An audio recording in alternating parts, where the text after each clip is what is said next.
चंदन इस ट्यूटोरियल में आपका स्वागत है।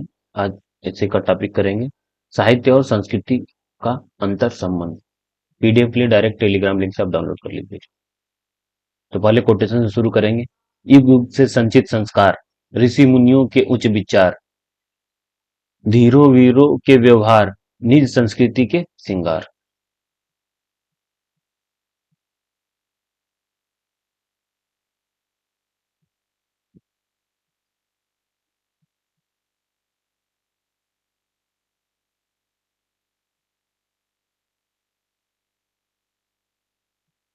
सभ्यता शरीर है तो संस्कृति उसकी आत्मा है। संस्कृति किसी समाज में गहराई तक व्याप्त गुणों के समग्र रूप का नाम है, जो उस समाज के सोचने, विचारने, कार्य करने, खाने पीने, बोलने, नृत्य, गायन, साहित्य, कला आदि में परिलक्षित होती है। स्पष्ट है कि संस्कृति के एक पक्ष के अंतर्गत साहित्य की सम्मिलित किया जाता है। अंधकार है वहां जहां आदित्य नहीं, मुर्दा है वह देश जहां साहित्य नहीं।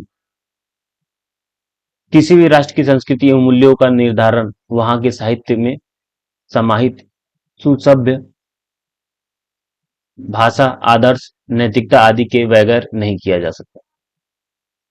संस्कृति से ही समाज व साहित्य का सृजन होता है। संस्कृतियां लगातार बदलती हैं, वस्तुतः साहित्य भी लगातार बदलता रहा है। इस प्रकार साहित्य और संस्कृति में बहुआयामी संबंध पाया जाता है। गौरतलब है कि भारतीय संस्कृति का प्राचीनतम के साथ ही भारतीय साहित्य भी प्राचीन है। वेद, उपनिषद, आरण्यक इत्यादि प्राचीन साहित्य स्रोत है, भारतीय संस्कृति की आधारभूत विशेषताएं हैं।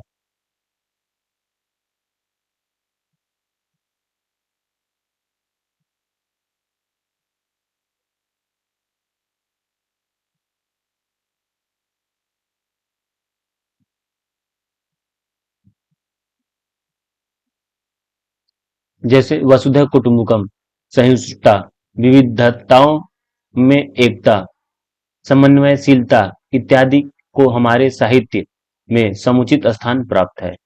संस्कृति के संक्रमण काल के दौरान जब मानवीय मूल्यों का ह्रास हुआ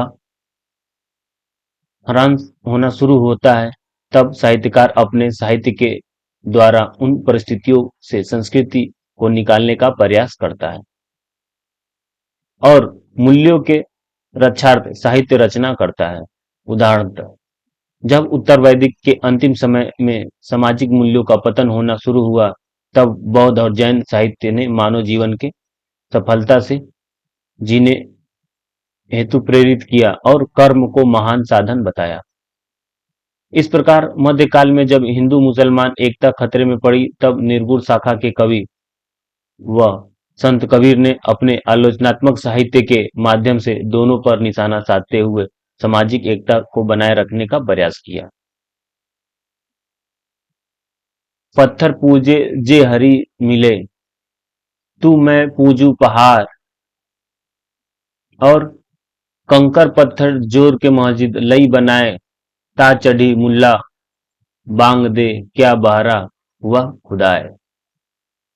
अगर हम भारतीय संस्कृति के अन्य संदर्भों की चर्चा करें तो ज्ञान होता है कि प्रेम और सहिष्णुता, प्रकृति, मानव सह अस्तित्व, उदारता, करुणा, माँ का ममत्व आदि सभी भारतीय संस्कृति के वे बगान के फूल हैं, जो इस इंद्रधनुषीय या सांकेतिक संस्कृति का रूप प्रदान करते हैं, और यही विविधता साहित्य में भी नजर आती है।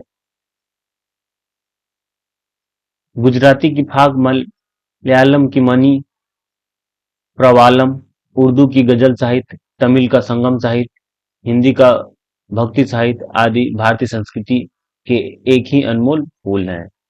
इस साहित्य ने जिस आदर्श को प्रतिष्ठित किया है, वह संस्कृति, एकता एवं मानवीय समता को स्थापित करने वाली विश्वव्यापी सामाजिक चेतना से युक्त रहा है।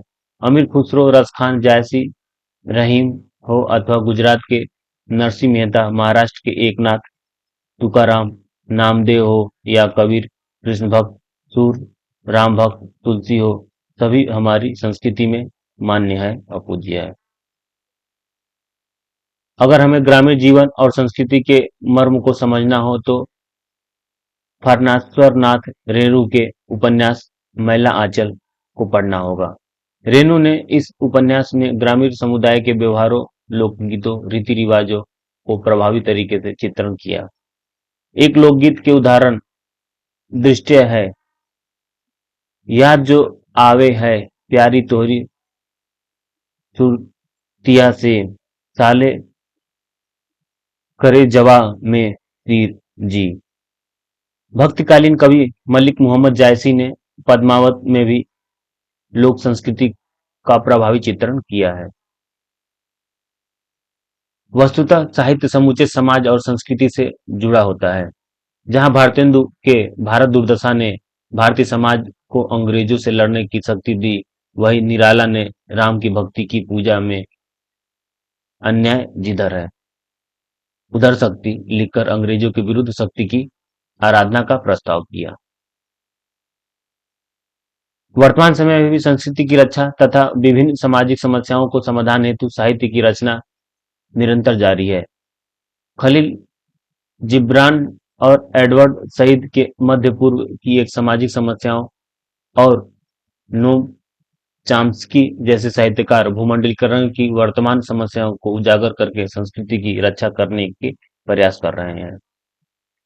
भारतीय साहित्य में भी वर्तमान में अरुण कमल, उदय प्रकाश, विनोद कुमार शुक्ल आदि रचनाकार अपने साहित्य द्वारा संस्कृति की चमक बरकरार रखने का प्रयास कर रहे हैं।